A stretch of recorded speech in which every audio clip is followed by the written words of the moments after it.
ඔස්ට්‍රේලියාවට අලුතින්ම ආපු කෙනෙක් ඩ්‍රෝන් එකක් පාවිච්චි කරන්න ආසයි නම් දැනගන්න ඕන වැදගත් කරුණු කිහිපයක්ම තියෙනවා. එකක් තමයි මුලින්ම ඒ කියන්නේ අපිට ලංකාවේ වගේ ඔස්ට්‍රේලියාවේ අපි කැමති තැනක අපිට ඕන විදිහට ඩ්‍රෝන් එකක් පාවිච්චි කරන්න බෑ. මේ සම්බන්ධ සියලුම නීති රීති පාලනය කරන්නේ මේ CSA කියලා කියන The Civil Aviation Safety Authority එක මගින් තමයි මේ දේවල් නීති ඔක්කොම පාලනය කරන්නේ. කොහොමද safely ඩ්‍රෝන් එකක් යවන්නේ කියලා වෙලා ඒගොල්ලෝ තමයි නීති හදන්නේ. එතකොට මුලින්ම ඕගොල්ලෝ තමන්ගේ ෆෝන් එකට ඩවුන්ලෝඩ් කරගන්න ඕන ඇප් දෙකක් තියෙනවා. මේ දෙකෙන් එකක් ඩවුන්ලෝඩ් කරගත්තම ඇති එකක් Open Sky කියන ඇප් එක හරි එහෙම නැත්නම් Can I Fly දෙයක් කියන ඇප් එක. එතකොට මේ දෙකම ෆ්‍රී ඇප්. මේකෙන් පෙන්නනවා කොහොමද සේෆ් විදිහට ලීගල් විදිහට ඩ්‍රෝන් එකක් ෆ්ලයි කරවන්නේ කියලා වෙලා. ඒ කියන්නේ කොහෙද මේව ෆ්ලයි කරන්න සුදුසු කියලා වෙලා මේ ඇප් වලින් දැනගන්න පුළුවන්. එතකොට අනිත් දේ තමයි තමන්ගේ ඩ්‍රෝන් එක ග්‍රෑම් 250කට වඩා බරින් වැඩි නම් අනිවාර්යෙන්ම ඩ්‍රෝන් එක රෙජිස්ටර් කරන්න ඕන මේ CASA කියන ආයතනය යටතේ. එතකොට ඒගොල්ලොන්ගේ මේ රෙජිස්ටර් කරන්න ඕන ඩ්‍රෝන් එක. මේක ඔන්ලයින් අපිට රෙජිස්ටර් වෙන්න පුළුවන්. එතකොට හැමතිස්සෙම මේ රෙජිස්ට්‍රේෂන් නම්බර් එක අපි විසිබල් විදිහට තියා ගන්න ඕන ඩ්‍රෝන් එකත් එක්කම. ඒ වගේම තමයි දැන් මේ ෆ්ලයර් ඇක්‍රෙඩිටේෂන් කියලා කියන්නේ දැන් ඔයාගේ ඩ්‍රෝන් එක ග්‍රෑම් 250ට වඩා බරින් වැඩි නම් තමන් ඒක නිකන් ෆන් එකට වගේ නම් ඩ්‍රෝන් එක පාවිච්චි කරන්නේ. එතකොට ඔයාට ෆ්ලයර් ඇක්‍රෙඩිටේෂන් එකක් ඕන. මේ ෆ්ලයර් ඇක්‍රෙඩිටේෂන් කියලා කියන්නේ ඒක සිම්පල් ටෙස්ට් එකක්. මේ CSA වල තියෙන ඔයගොල්ලන්ගේ වෙබ්සයිට් එකට ගියාම අපිට ඒක විනාඩි 20කින් වගේ කවර් කරන්න පුළුවන්. එතනදී ඒ කියන්නේ රූල්ස් ටික ඒ දේවල් තමයි කියලා දෙන්නේ. එතකොට මේක ෆ්‍රී කරන්න පුළුවන්. අනිවාර්යෙන්ම CSA වෙබ්සයිට් එකට ගිහිල්ලා වෙලා එතකොට අපි මේක කවර් කරලා ඒක පාස් වෙලා අපි සර්ටිෆිකේට් එක ගන්න ඕන. ඊට පස්සේ බලමු මොන වගේ තැන්වලද ඩ්‍රෝන් එකක් යවන්න පුළුවන් මොන වගේ තැන්වලද බැරි කියලා වෙලා. මුලින්ම යවන්න බැරි තැන් ගැන බැලුවොතින් එතකොට කොහොමද ඔයාලට එයාපෝට්ස් කිට්ටු හෝ නැත්නම් හෙලිකොප්ටර් ලෑන්ඩ් කරන ඒරියාස් තියෙනවනේ. එතකොට මේ වගේ ඒරියාස් වල ඩ්‍රෝන් එකක් යවන්න බෑ. ඒ කියන්නේ සාමාන්‍යයෙන් එයාපෝට් කිට්ටුව එයාවට ඉඳන් කිලෝමීටර් 5.5ක් වගේ ඇතුළත ඒරියා එකේ අපිට ඩ්‍රෝන් එකක් යූස් කරන්න බෑ. අනිත් එක තමයි crowded places. crowded place එකක් කියලා කියන්නේ සාමාන්‍ය මිනිස්සු ගැවසෙන ස්ථානවල. ඒ කියන්නේ බීච් වෙන්න පුළුවන්, පාර්ක්ස් වෙන්න පුළුවන්. එතකොට ස්පොට් එකක් තියෙන ඉවෙන්ට් එකක වෙන්න පුළුවන්. ඒ තැන්වල අපිට ඩ්‍රෝන් එකක් යූස් කරන්න බෑ. අනිත් එක තමයි private properties තියෙන. ඒ කියන්නේ මිනිස්සුන්ගේ පෞද්ගලික ඉඩකඩම් උඩින් අපිට හිතුමන අපිට ඩ්‍රෝන් කවදාවත් යවන්න බෑ. ඒගොල්ලන්ගේ කිසිම ඒ කියන්නේ පර්මිෂන් එකක් නැතුව. අනිත් එක තමයි නැෂනල් පාර්ක්ස් වල. ඒ කියන්නේ ගොඩක් ස්ටේට්ස් වල මේකට ඉඩ දෙන්නේ නැහැ. නැෂනල් පාර්ක්ස් ඇතුලේ අපිට ඩ්‍රෝන් යූස් කරන්න බෑ. එතකොට ස්පෙෂල් පර්මිට් එකක් තියෙනවා නම් ඒක ඕකේ. දැන් යවන්න පුළුවන් මොන වගේ තැන් වලද කියලා බැලුවොතින් දැන් ඕපන් ෆීල්ඩ්ස් වල යවන්න පුළුවන් වතු උඩින්.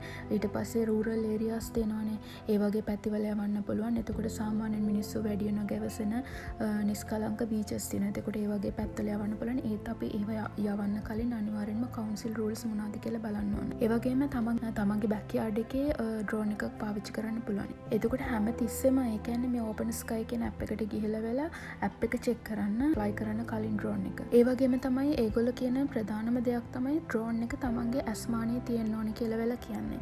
ඒ කියන්නේ අපිට මේ ඩ්‍රෝන් එක ස්ක්‍රීන් එකකින් චෙක් කරන්න එහෙම බෑ. ඒකට කියන්නේ VLOS. ඒ කියන්නේ Visual Line of Sight. තමන්ගේ මානේ තියෙන ඕන ඩ්‍රෝන් එක. අපිට ගොඩාක් ඈතකට ගිහිල්ලා වෙලා ඩ්‍රෝන් එකක් යවන්න බෑ. එතකොට අනිත් එක තමයි ඩ්‍රෝන් එකක් යවන්න පුළුවන් උස කොච්චරක්ද කියලා ගත්තොත් අනිවාර්යෙන්ම හයිට් ලිමිට් එකක් තියෙනවා.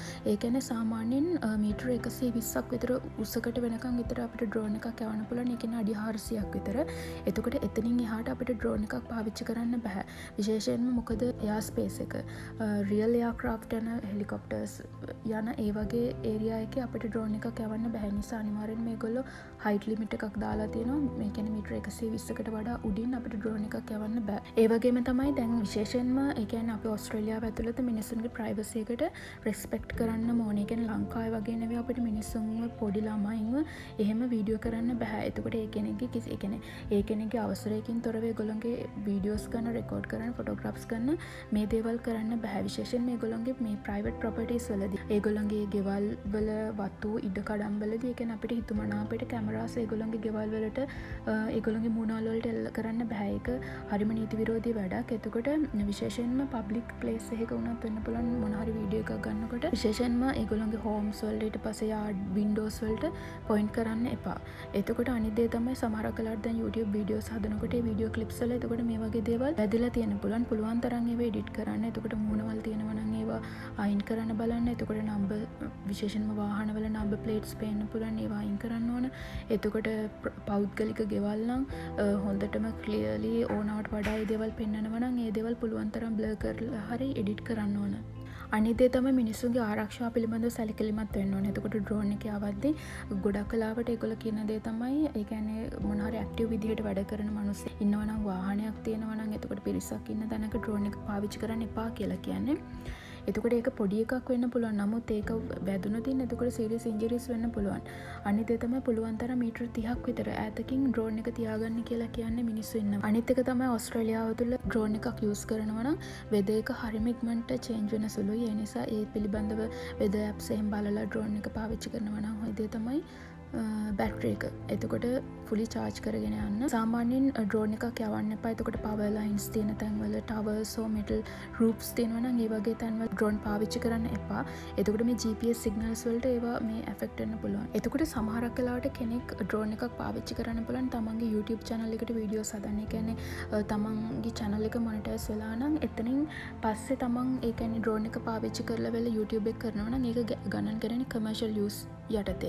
එතකොට ඒ වගේ වෙලාවට ඔයාට අනිවාර්යෙන්ම ඕන කරන දේවල් දෙකක් තියෙනවා. තමයි රිමෝට් පයිලට් ලයිසන්ස් කියන එක. ඒක ඕන. අනිත් එක තමයි RPA ඔපරේටර් සර්ටිෆිකේට් එක ඕන. එහෙම නැත්නම් එහෙම තියෙන කෙනෙක් යටතේ තමයි අපිට ඩ්‍රෝන් එක පාවිච්චි කරන්න පුළුවන්. මොකද කමර්ෂල් ඔපරේෂන්ස් නිසා තමයි එහෙම වෙන්නේ. එතකොට සාමාන්‍ය විදිහට ඒ කියන්නේ මොනිටයිස් වෙලා නැති channel එකක වීඩියෝ අප්ලෝඩ් කරනවට අපිට එහෙම ඕන නැහැ. නමුත් මොනිටයිස් වුණාට පස්සේ channel එක අපි වීඩියෝස් අප්ලෝඩ් කරනවා නම් ඩ්‍රෝන් එකෙන් ගත්ත ක්ලිප්ස් හරහා එතකොට ඒක කමර්ෂල් යූස් එකකට අපි පාවිච්චි කරන්නේ. ඒ නිසා අනිවාර්යෙන්ම මේ සර්ටිෆිකේට් දෙක අපිට ඕන. එතකොට තව චූටි ටිප්ස් ටිකක් දුන්නොතින් මුලින්ම ඔය ඩ්‍රෝන් එක යවන්න කලින් ඒක පොඩි ට්‍රයිල් එකක් කරලා බලන්න. මිනිස්සු නැති empty park එකකට වගේ ගිහිල්ලා වෙලා මුලින් ඩ්‍රෝන් එක යවලා බලන්න. ඊට පස්සේ අනිත් දේ තමයි හැමතිස්සෙම ඩ්‍රෝන් එක පොඩ්ඩක් ලේබල් කරලා තියනවා වගේ නම contact number එක දාලා. මොකද ඩ්‍රෝන් එක නැති වුණොත් එතකොට ඔෆ් contact කරගන්න පුළුවන් කෙනෙක්ට.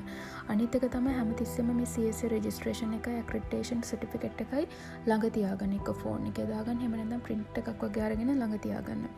ඊට පස්සේ අනිත් දේ තමයි කවදාවත් මොන හරි ඔය ඉමර්ජන්සි සිටුේෂන්ස් තියෙනවනේ. කෙනෙක් බුෂ් ෆයර් එකක් වෙලා එහෙම නැත්නම් පොලිසිය අය වැඩක යෙදිලා ඉන්න තැනක වගේ ඩ්‍රෝන් එක කවදාවත් යවන්න එපා. ඒ වගේම තමයි දැන් හදිසියවත් වැරදිලවත් වගේ ඩ්‍රෝන් එක පෞද්ගලික ඉඩමකට අනුස්සය කියන තැනකට ගියොත් එතකොට ඒගොල්ලන්ට ඒක politely report කරලා ඒක responsibility එක ගන්න. එතකොට සාමාන්‍යයෙන් හොඳයි rural farmland areas මේ විදිහට ඩ්‍රෝන් කරන්න.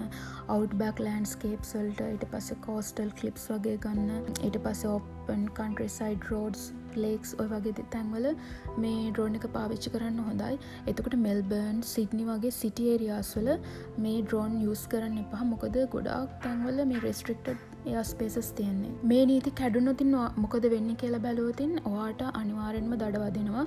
සාමාන්‍යයෙන් ඒ දඩ සෙල්ලම් දඩ නෙවෙයි ලංකාවේ මේ ගහන දඩ වගේ නෙවෙයි. සාමාන්‍ය ඩොලර් ඕස්ට්‍රේලියන් ඩොලර්ස් 3000 ඉඳන් ඩොලර්ස් 10000 අතර ප්‍රමාණයේ දඩ යනවා. ඒ වැරද්ද බරපතල වෙන්න. ඒ නිසා පුළුවන් තරම් නීති විරෝධී නොවන විදිහට ඩ්‍රෝන් එක පාවිච්චි කරන්න දැනගන්න ඕන. එහා සම්බන්ධ දේවල් කල් තියලා හින්දා දැනගෙන තියාගන්න එක ගොඩාක් හොඳයි. ඉතින් ඔයාට මේ වීඩියෝ එක වැදගත් වෙන්නේ නැති කියලා හිතන වගේම ඔයාටත් මෙහා සම්බන්ධ මොන හරි එක්ස්පීරියන්ස් එකක් තියෙනවා නම් ඩ්‍රෝන් සම්බන්ධව කමෙන්ට් කරන්න යන්න කියලා කියනවා. ඒ වගේම channel එක subscribe කරන්න කියලා කියනවා. Thank you.